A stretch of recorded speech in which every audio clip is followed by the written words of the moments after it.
Hey everybody, Shamrocked here with another guide for you guys. So this is kind of like my Resto Shaman 101. I know there are a lot of new players that are coming to the game with the new expansion, and I know a lot of people are interested in Restoration Shaman, just because so far it has been ranked higher up in the hierarchy of healers. However, keep in mind it's still too early to tell what's going to be meta and what isn't going to be meta. But as it is right now, Restoration Shaman is looking good. We have a lot of cool abilities. We have decent throughput. We have great utility, probably one of the best utilities of all the healers. So yeah, it's a great pick. It's my favorite spec. Obviously, it's the only one I play. So yeah, I enjoyed it a lot, and I think you will too. So if you are new to this spec, welcome aboard. Just a few things to hit before we actually get into this. Because it is the pre-patch, this is kind of like a weird transition period. So this guide is really just about getting the fundamentals of the Restoration Shaman spec as it is with all, like your base talent tree. Once the expansion launches and we're able to use our hero talents, some of this stuff may change. Your rotation may change. Your different interactions between your spells will probably change. So when we get to that point, I will likely make more guides. I'm sure other Restoration Shamans will also make more guides. So there'll be a lot of content to go off of for that. This is not to go over what your end game is going to be in the expansion. This is for, like I said, anybody who's new, who sort of wants to get a grasp on like what the spec does. That being said, even if you aren't new, maybe you're returning to the game, or maybe you're someone who's been a casual player and you're like maybe trying to get a little bit more into it, want to play a little bit more hardcore. Some of the tips that I picked up over the last couple of years playing Dragonflight may help you from this video, so feel free to watch. However, this is more for beginners and more for people who are kind of new to the spec. So with that, I guess I should introduce myself for anybody who's never seen my videos before. Hi, I'm Shamrocked. I am a longtime player of the game, on and off. I haven't really played, hardcore up until a couple of years ago. I played casually as when I was a lot younger, and then I was on a few raid teams where I got CE, which was a lot of fun. But it was only with Dragonflight where I really started to push Mythic Plus. And just keep in mind that's where my guide is sort of coming from. So I feel like everything I'm going to go through is useful for both raid and Mythic Plus, but keep in mind I'm giving this advice and like these like the skills that I've picked up from a Mythic Plus perspective. So that is my main goal, and if you're watching this guide, that this is probably going to help you in that respect the most. But so like I said, some of this stuff will help with raid, and also there are other amazing raid shamans out there that you can check out if they're putting out content or if they've already put out content. So yeah, sorry, that was just a really long way of saying I am focused on Mythic Plus. This will help you still if you're a raider, but this is more for Mythic Plus people. So I think that for the purpose of this guide, like I said, it is like a Shaman 101. I'm just going to go through the spec talent tree first. I'm not going to go through every single talent. I'm just going to sort of touch on the ones that I feel are important and let you know whether or not you're going to be taking them or not. And then after that, I will go into the actual spec tree, which is where you're going to find most of your throughput cooldowns and a lot more of the actual healing interactions, not just from the class perspective.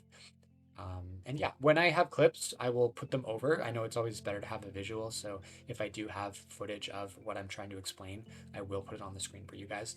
I haven't been playing a whole lot in the pre-patch. I've definitely played enough to get a handle on like all of the new changes and stuff, but I haven't done like a ton of keys and I haven't been recording a lot, so I won't have footage for everything.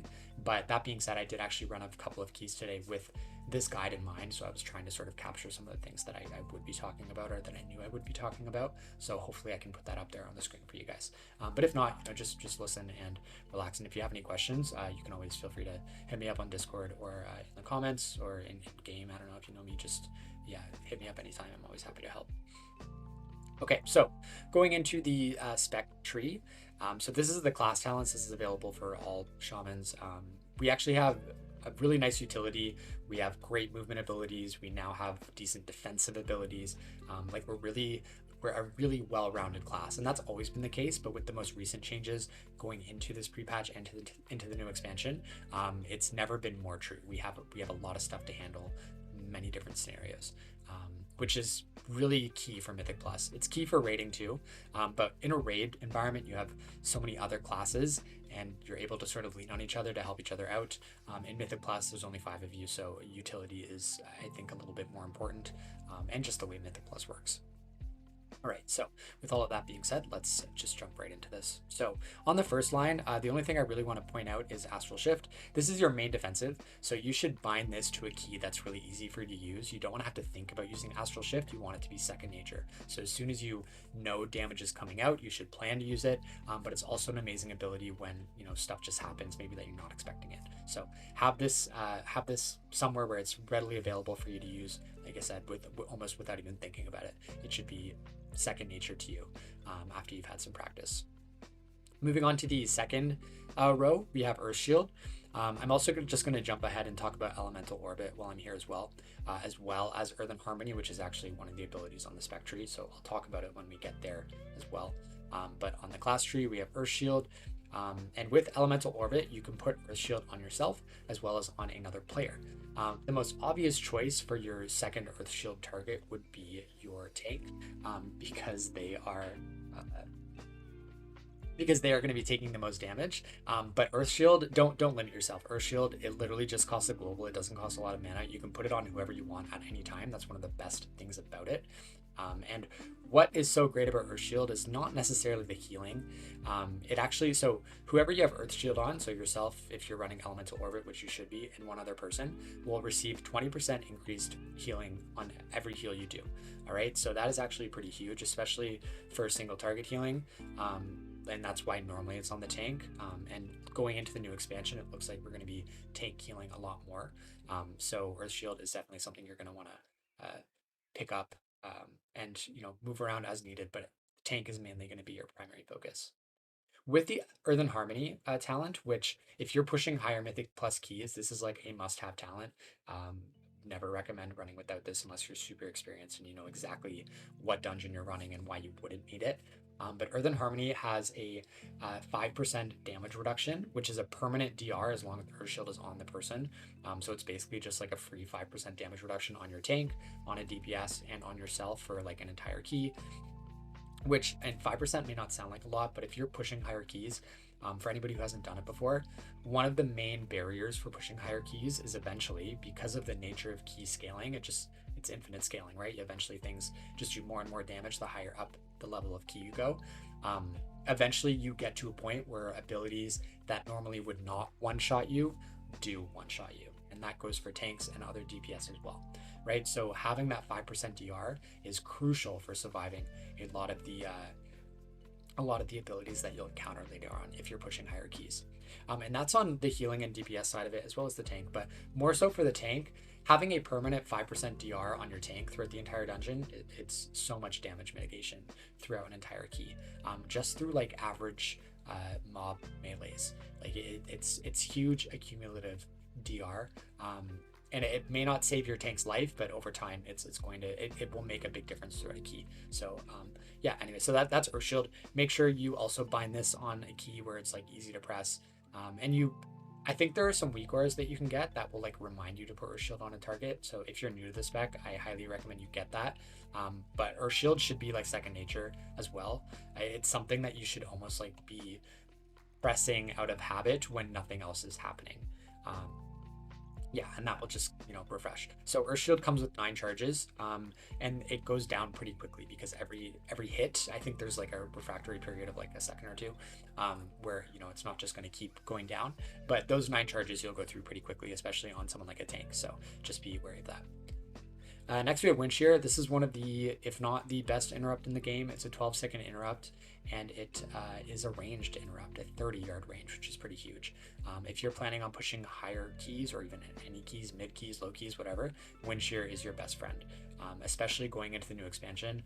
Just the way stops are working from what I've heard, having this interrupt, this is another one where you should be able to just like you shouldn't have to think about it. You should be able to just interrupt on command.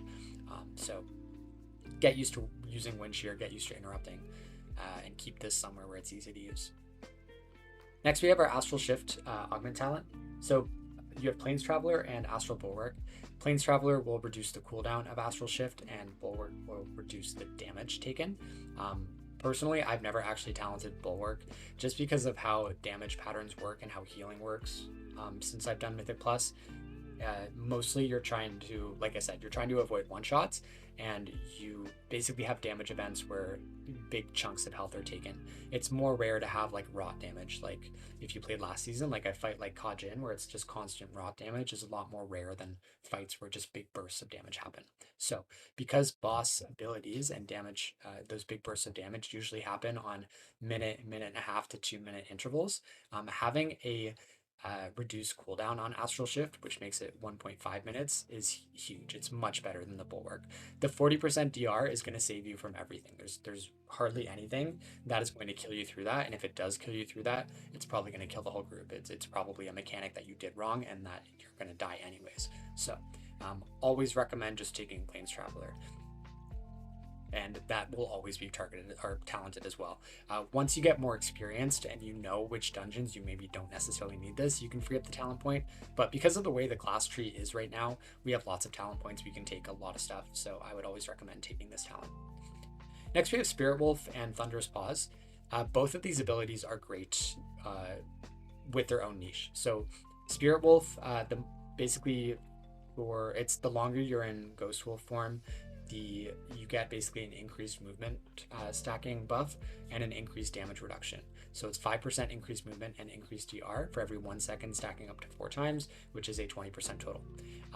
This is really nice for telegraphed boss abilities. So if you know a boss is going to do, or even trash, if you know a big damage ability is about to happen, and you have the time, you can put yourself into Ghost Wolf with this talented, and you're gonna, if you do it up to 3, 4, 5, or I guess 4 is the max, but 2, 3, 4 seconds before the ability goes off, you're going to get 10, 15, 20% DR, which, like I talked about earlier, is huge. So this is a great ability for survival, and I'm assuming there will be at least a couple of dungeons where this will be worth taking. The other ability is Thunderous Paws. So the main point of this ability is that it removes snares, which is really, really awesome it's really niche. There are usually a few dungeons, at least there were in Dragonflight, and I'm assuming there will be going into the next expansion, where you have a snare. So keep in mind, a snare is not a full stun or a root. It's basically like a slow. And a lot of damaging dots that bosses and mobs use have like a slow built into them. So it works on those too. Some great examples from last expansion from Dragonflight, and the current season actually, is in Uldaman, the last boss, Lord Deos or whatever his name is, he puts those 3 magic dots on people. You can actually use Thunderous Paws to dispel that off of yourself, and then that frees up your actual dispel to get rid of it on somebody else. Another example is in Halls of Infusion, the ice dragons that are before the 3rd boss. Usually they get skipped, but normally you have to fight at least one of them. The big icy like blast that they do that hits everybody and puts a dot on everybody, that is another one that also acts as a slow, so you can Thunderous Paws your way out of it and then dispel somebody else. So this is a really awesome ability, but it's very niche. You really only need it if something is like a snare. Aside from that, it actually increases your movement speed by 25% for the first 3 seconds that you go into Ghost Wolf. Don't underestimate that. That is a great ability to have. It allows you to quickly get out of circles that you shouldn't be in, swirlies that you shouldn't be in. It allows you to get from point A to point B faster, which in some scenarios, especially in Mythic Plus, is integral to surviving or doing what you need to do. So don't sleep on that either. It is a snare removal, but it's also a nice little movement speed. I think the movement speed is actually valued a little bit less because we can actually talent into Gust of Wind easily now, which I'll get into in a second.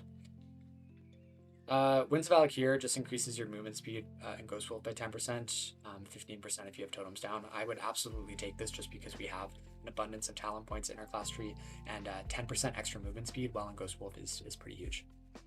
Moving on to the next row, we already talked about Elemental Orbit. Fire and Ice is just all fire and frost damage increased by 3%. I would take this just because there's no reason not to. A lot of the damage we do as a Restoration Shaman is fire damage. So next we have Cap Totem, Capacitor Totem. Most people just call it Cap Totem for short, or Cap. This is another amazing ability. So this will stun every enemy that is within the 9 yards of the totem when you put it down. And there's no limit to the amount of enemies. Like if you have, 30 mobs there, it will stun all 30 of them. and it's a 3-second stun. So this is actually one of the best stuns in the game. The only thing that holds it back is that it takes a second or two to, I guess 2 seconds. It takes 2 seconds to activate. And what this means is that if somebody calls for a stun, uh, and you need it immediately, this is not going to work. And you'll find that if you're pushing higher keys, it's funny, especially people who have not run with Restoration Shamans, they will call for the stun without realizing that it takes you a second to, put down, and then another 2 seconds for it to actually go off.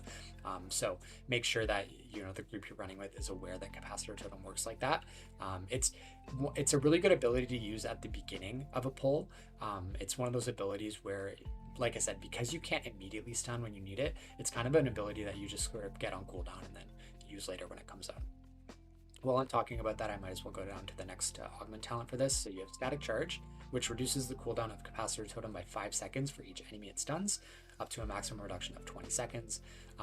20-second reduction cooldown on this is pretty big. It takes it from like a minute to half a minute.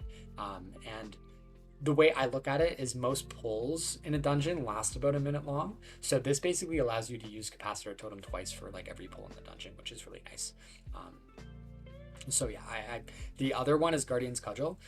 This basically makes Capacitor Totem drop another one immediately after it disappears. So you drop one, it stuns, and then like 2 seconds later it stuns again. This one is nice, and it sounds nice in theory, but because of the way cumulative stuns work, if you stun enemies multiple times within the same time frame, the stuns eventually become less and less effective to the point where they don't work at all, and that's called stun DR. So Guardian's Cudgel, if your group doesn't know you're using it, or if you're not careful with it, you can stun DR enemies, and then you are not able to stop the abilities that they're using that you need to stop.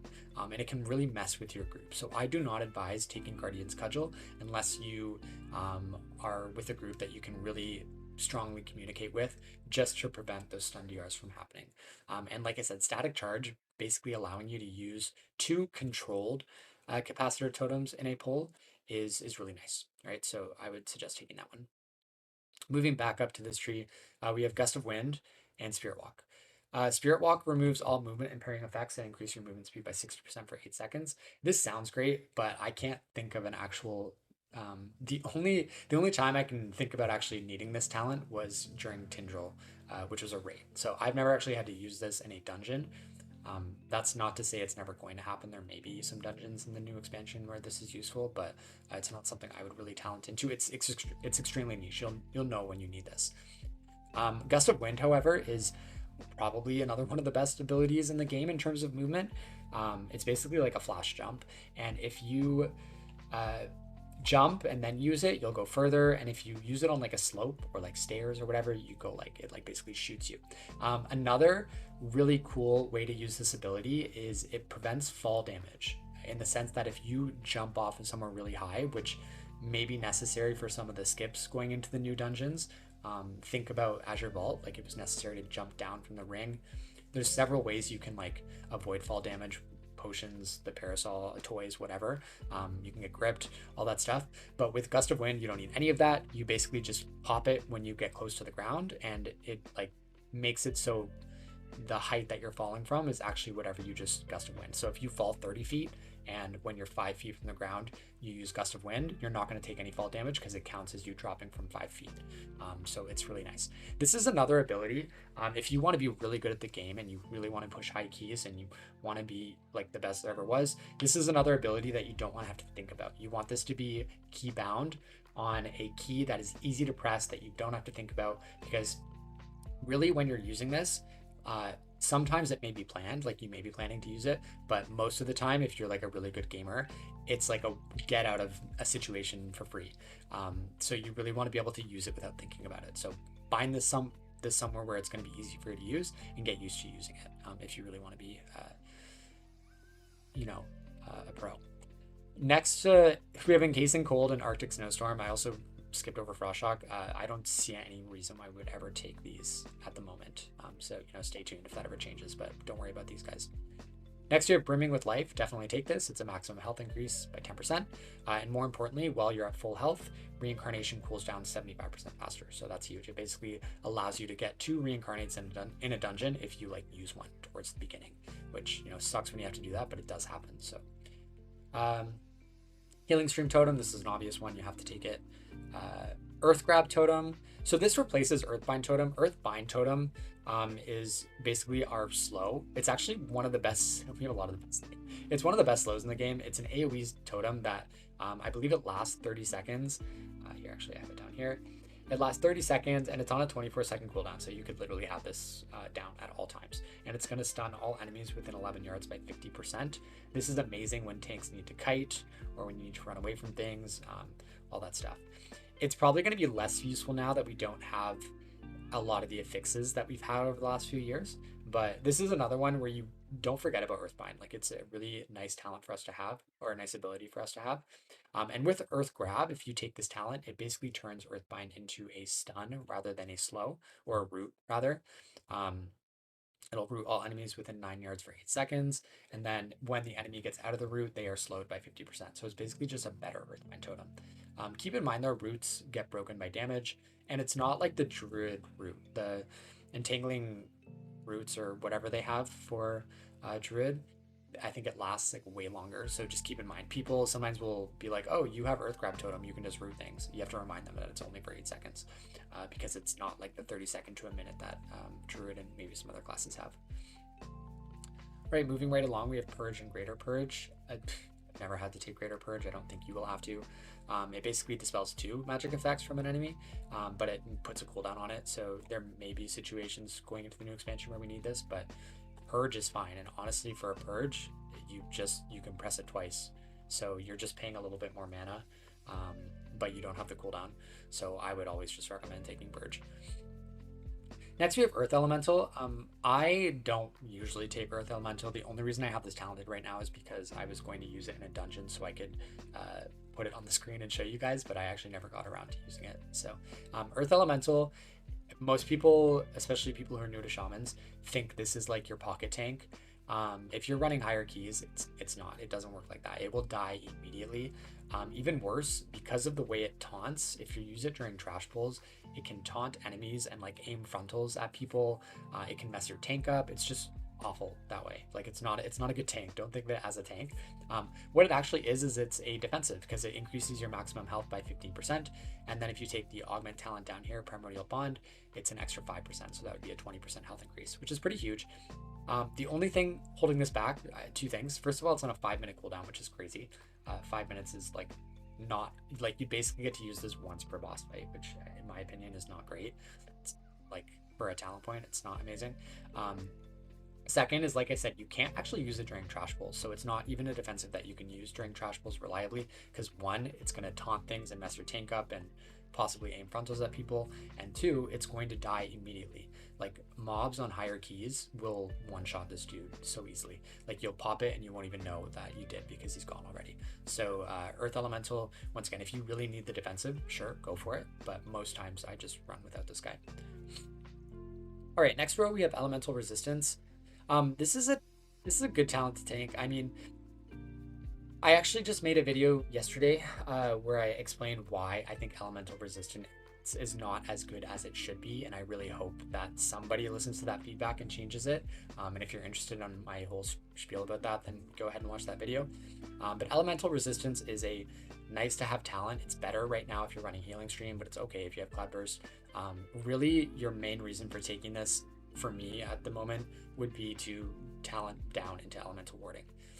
Because that leads me into the next one, which is Improved Purify Spirit. This is a Curse Dispel, so you won't always need this. So if you're not running Curse Dispel, then you would need Elemental Resistance or Tremor Totem to get down into Elemental Warding.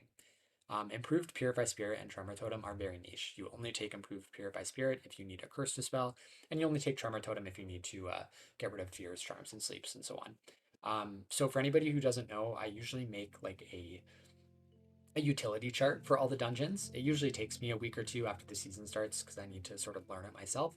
But that will sort of be a guide for you guys if I'm able to do it this time, which I think I will, on when to take these sort of really niche utility talents. So that includes things like Spirit Wolf, Thunder's Paws, Tremor Totem, Purify Spirit, Earth Grab, all that stuff, Purge, what have you. So if you're not in those situations where you need Curse Dispel or Tremor Totem, you kind of have to take Elemental Resistance just to get down into Warding, which is fine. Like I said, it's not a bad talent. It just could be better. Next we have Nature's Guardian. This is actually a very underrated talent. So if you're doing Mythic Plus and you're planning on running higher keys, definitely take this. It's kind of like a mini cheat death. Um, it only heals you for 27% of your maximum health when you drop below 35%, but don't sleep on that. That's huge. And like I said, it's like a mini cheat death. It will definitely help you out. You will notice this talent when you have it for sure. Next, we have Nature's Fury, which is going to increase the critical strike chance of your nature spells and abilities by 4%. This is an obvious take, just because critical strike is one of our best stats. It works directly with Resurgence to make you get more mana with your healing, and it's also good for DPS as well. So absolutely take Nature's Fury every time. All right, next we have Refreshing Waters. This is healing. It's pretty basic. Healing Surge is 25% more effective on yourself. I would actually take this. If you're not strained for utility talents, this is a nice little self heal buffer. Healing Surge is already very powerful. Currently, this going into this expansion made even more powerful with Master of the Elements, which we'll talk about later. So yeah, it makes it even more powerful on yourself. This is basically going to make it so Healing Surge tops you up every single time, even if you have very little health.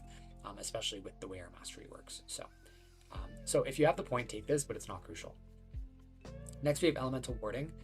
This used to be a 2-point talent. I'm very happy they made it 1 point. So you get 6% magic damage DR, which is huge. Like I said, running higher keys, you need all of the DR you can get to survive those one-shot mechanics, and this is a very nice way to help you deal with that. Next, we have Hex. This is basically like a mage's polymorph, just a little bit worse. And this is also a very niche talent, so this is another one where I would tell you in a utility chart whether you need to take it or not. But really, now that there's no incorporeal affix, I don't see any major reasons you would take this. To give some context, like the last expansion, like Dragonflight, the current expansion, I guess, the only reason I would take Hex in an actual dungeon would be for Halls of Infusion, the last boss. So for anybody who is around for Season 2, the last boss used to have multiple ad phases. And in order to stop the ad from channeling, but to not make it engage the group with the AoE cast that it does, you could Hex it, and then that would just like incapacitate it for a while. So it's good for things like that, but once again, very niche. Next, we have Windrush Totem. Windrush Totem is something I would pretty much advise you to take every single time. It's 40% movement speed for everybody. And then it's not as good as Roar in some senses, like the Druid Roar, but in other ways it is nice because it is a totem that stays on the ground for 18 seconds. So even though this boost only lasts for 5 seconds, you can like go in and go out of the totem and regain that movement speed boost. So it is really nice in some situations, but it can be sort of niche the way it works like that. Also, a nice thing to know about Windrush Totem is when you leave the totem, the timer resets for your 5 seconds. So if you leave the totem while you have 2 seconds of the buff left, it will go back up to 5. So you don't have to worry about like timing when you leave it. All right, moving down, we have Spirit Walker's Grace. So this is the talent that allows you to cast while you're moving. This is pretty huge. I would absolutely take this pretty much in every situation. Being able to move while you cast is so important, especially in some of the higher keys. The bosses you're going to be doing, you're going to need to be able to do mechanics while you cast, and this is probably your best way to do that. And with that, I'll just jump down here to Graceful Spirit. This reduces the cooldown of Spirit Walker's Grace by 30 seconds and increases your movement speed while it's active. Another really nice talent. So I think both of these should pretty much be talented at all times. The only reason you would take Spirit Walker's Aegis, it's more of a PvP talent. However, there are some bosses in the past where this has been useful. The main one I can think about is the last boss in Ruby Life Pools. When he casts that AoE interrupt, this would allow you to, circumvent that, and then you'd be able to cast without being interrupted. The only thing that stops this from being a much better talent is that first of all, it only lasts for 5 seconds once you go into Spirit Walker's Grace, and you're not receiving the cooldown reduction. So you basically are getting a free get out of interrupt every 2 minutes, which is like it's not great. You'd basically be able to use it once, maybe twice in a fight. So that's kind of what holds that back. Next, we have Ancestral Guidance, which I am mourning, by the way. I am so sad about this talent. This was probably one of our best cooldowns for all of Dragonflight. You could pop this ability, even after they've nerfed it a couple of times, and you could still pop this ability, and watch your entire group's health just like fly up. It basically allowed you to put like a group wide lay on hands if you used it with the right abilities. And even better, it worked directly with Cloudburst. So you just got like so much healing out of this guy. They've given it a 60% nerf. It used to do, I believe, 25% of healing. Now it only does 10%. So not great, unfortunately. It's still worth taking for sure. It's only 1 point. Like, it's high value for 1 point. And for anybody who's new and hasn't played with the old ancestral guidance, like you won't care that much because you're not going to know what you're missing. So definitely take this still. And yeah, it's basically an ability that think of it as like a mini throughput cooldown. And the nice thing about it is it's only a 2-minute cooldown, so you can use it, quite a bit. And it still does work directly with Cloudburst. It doesn't feel as epic as it used to, but still a nice cooldown. This is sort of like your go-to small cooldown. So when you're doing trash pulls, or the cooldown that you use multiple times during a boss fight, it's this guy here. So don't be shy about using this. This is one that you should not forget about as well, because it is useful. And one of the nicer things about ancestral guidance and why it's in the class tree is that it converts damage into healing as well. So if you have a nice damage window where you want to damage instead of heal, but you still want your group to be healed up, this is like the ability that you would use. Next, we have Thunderstorm. Thunderstorm with the augmented ability Thunder Shock is another, like, one of the best abilities for Mythic Plus in the game. Thunder Shock reduces the cooldown by from 30 seconds to 25 seconds. And it turns Thunderstorm into a knock up. All right. So basically gives you an AoE stop in addition to Capacitor Totem every 25 seconds, which is huge. Like, I can't stress enough how awesome this ability is. You have to like see it work for yourself. Stops is probably one of the most important things for Mythic Plus. You have to be able to stop, and you have to be able to stop smartly often, and you have to know what to stop. So Thunder Shock is like just one of the best abilities to do that. If you don't take the Augment talent, you get Thunderstorm, which is on a 30-second cooldown, which isn't that bad still. But what it does is it knocks enemies back. If you've never used this ability before, I encourage you to give it a shot.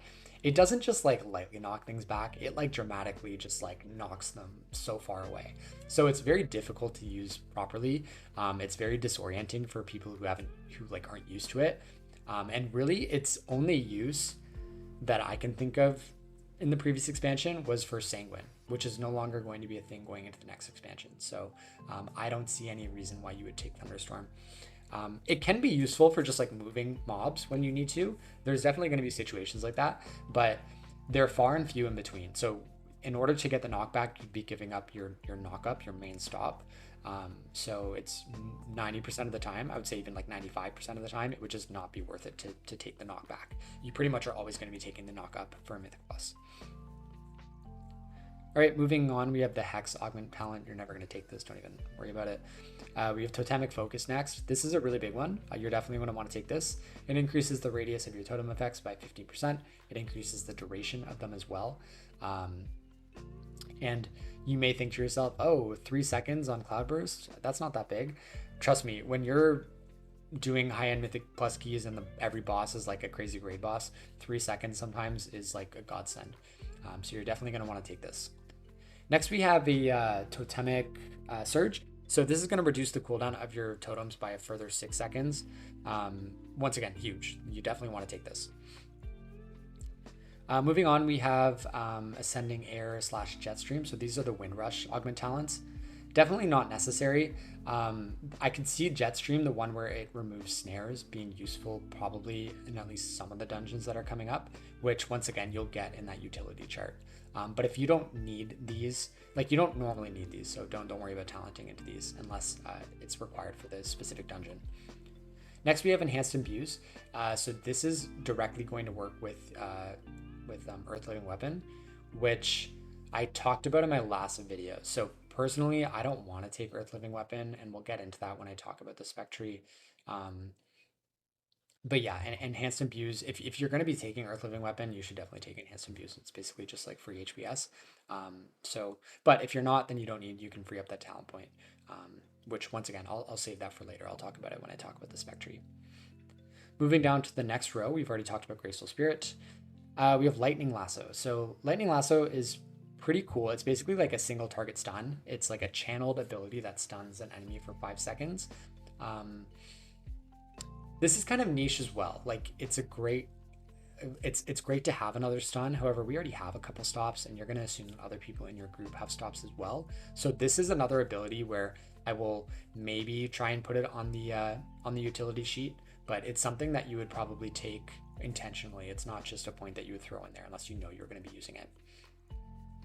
Next, we have Totemic Projection. This is going to move your totems. More on this later, probably when the expansion drops, because this is going to be very useful for the Totemic hero talents. But currently, as it is, it's not that useful. I mean, right now, what you would use it on is probably Windrush Totem. So you'd put your Windrush Totem down, and then as you run away, you would put it down again in front of you. And it basically lets you guys have like a double rush, which is nice. But I can't really think of any other reasons to use this. I guess Spirit Link, but yeah, I don't know. You'd have to get like creative to find a way to use this properly. So I don't advise taking this unless you have to, or you just like don't have any other points to spend it in. All right, I already talked about this guy. Next we have this talent here, which is Seasoned Winds. This is going to reduce the damage you take from a School of Magic after you interrupt it. This is another ability that's actually really, really good, but it's also very niche. Like it's another one that you're going to want to take intentionally because you're going to be planning to use it for like a specific ability that you know is coming out. Moving down, we have Mana Spring. Currently, this just does not restore nearly enough mana to be taking, even though it's group wide. 150 mana, like what's my mana pool right now? So if I exit this, I have 275,000, right? So 250 is just, or sorry, 150 is just not, it's not good. Like you basically get like one chain heal out of this over an entire 5-minute fight. It's just not worth it. Don't take it. Next, we've already talked about this guy. Poison Cleansing Totem. This is a really nice ability when needed. It's another one that would be on the utility chart. You would only take it when you have poisons around. Otherwise, you don't need it. And then moving on to Totemic Recall. So Totemic Recall is a really nice ability. However, it's also kind of niche. I think because we have so many points now, you probably would take Totemic Recall pretty much every time. This is going to reset the cooldown on one of your totems that is under 3 minutes base cooldown. Keep in mind that it won't affect things like Healing Tide, Spirit Link Totem. Even if you have the other CDR, the cooldown reduction talents for totems, if that brings it under 3 minutes, it doesn't matter. Because it has a base cooldown of 3 minutes, Totemic Recall will not affect it. But for any totems that don't, for instance, Windrush, your Stun Totem, Cloudburst, Healing Stream Totem, currently Stone Bulwark Totem, however, that's going to change when it goes to a 3-minute cooldown once they update it. Anyways, yeah, so Totemic Recall can be very useful, and you can also get creative with it. So if you need 2 stuns ever in a row, you can use it on Capacitor Totem. If you need the extra speed boost, you can use it on Windrush. If you need the extra healing, you could use it on one of your healing totems. It's just very versatile in how you can use it. So I definitely would recommend taking this all the time, just because now we have the talent points. However, if you do need other talent points into utility and you know you're not going to need extra healing from Totemic Recall, it's also one of those talents where it would be like the first that I would start to take away from. And then finally, moving down to the very bottom of the tree, we have Nature Swiftness. This is another one of your best abilities that you should get used to using very, very easily and very quickly. And what I mean by that is it's another ability that you want to have on a bind that you don't have to think about, because Nature Swiftness is going to turn your next heal with a cast time. It's going to make it instant, and it's going to make it cost no mana. So obviously your main target for that is either going to be like Healing Rain or Chain Heal, something with a large cast time and with a large mana cost. But it can also be useful for something like Healing Surge, like if you immediately need to save somebody with a single target heal, Nature Swiftness, Healing Surge. A lot of people ask if they should bind this to something like macro it to an ability.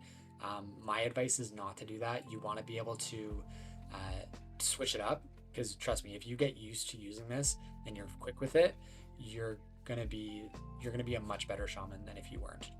Being able to pair this with chain heal as needed, healing rain as needed, healing surge as needed is much more valuable than sort of just macroing it to one of those abilities and hoping for the best. So yeah, once again, put this on your bar somewhere where you're going to see it, where you're not going to forget about it. Put it on an easy keybind that you can use without thinking, and really practice getting used to using this, because it's going to make you a much better healer if you learn how to use this correctly. Next, we have Stone Bulwark Totem. So I actually talked about this a lot in my last video, so go and check it out if you want to hear what my feedback on this ability is. But currently, it just gives you a somewhat medium shield for and it has a 2-minute cooldown. This is actually changing. They're making it so it has like a massive shield, but it's going to be on a 3-minute cooldown, which is fine. I actually like the first version better, but what it's going to be is totally fine as well. So think of this as your second defensive, right? So you have Astral Shift and you have Stone Bulwark. Those are your 2 personal defensives, your 2 personal DRs that you are going to use as needed to survive boss abilities, trash abilities, and all that stuff. And then lastly, we have the choice talents between the Totemic Recall augment talents. So you have Call of the Elements and Creation Core. Call of the Elements reduces the cooldown, and then Creation Core just makes Totemic Recall affect an additional totem. So I've never really had to use Call of the Elements. I think that's more of a raid talent. But Creation Core can be useful. The only thing with Creation Core is it's kind of buggy. Like, it doesn't always affect the 2 totems that you want it to. The way Totemic Recall works in general is it will reset the cooldown of the last totem you use. So if you talent Creation Core, it's the last 2 totems you used. But because totems like Cloudburst have like a use it and then recall it if you press it again, it sometimes messes with it. So it doesn't always work as intended. So I don't recommend taking either of these augment talents. The only time I would ever take Creation Core was with Halls of Infusion to heal Kajin, just because it would give you 2 extra Cloudbursts, assuming it didn't bug out. I don't know if there's going to be any bosses that are like that so far.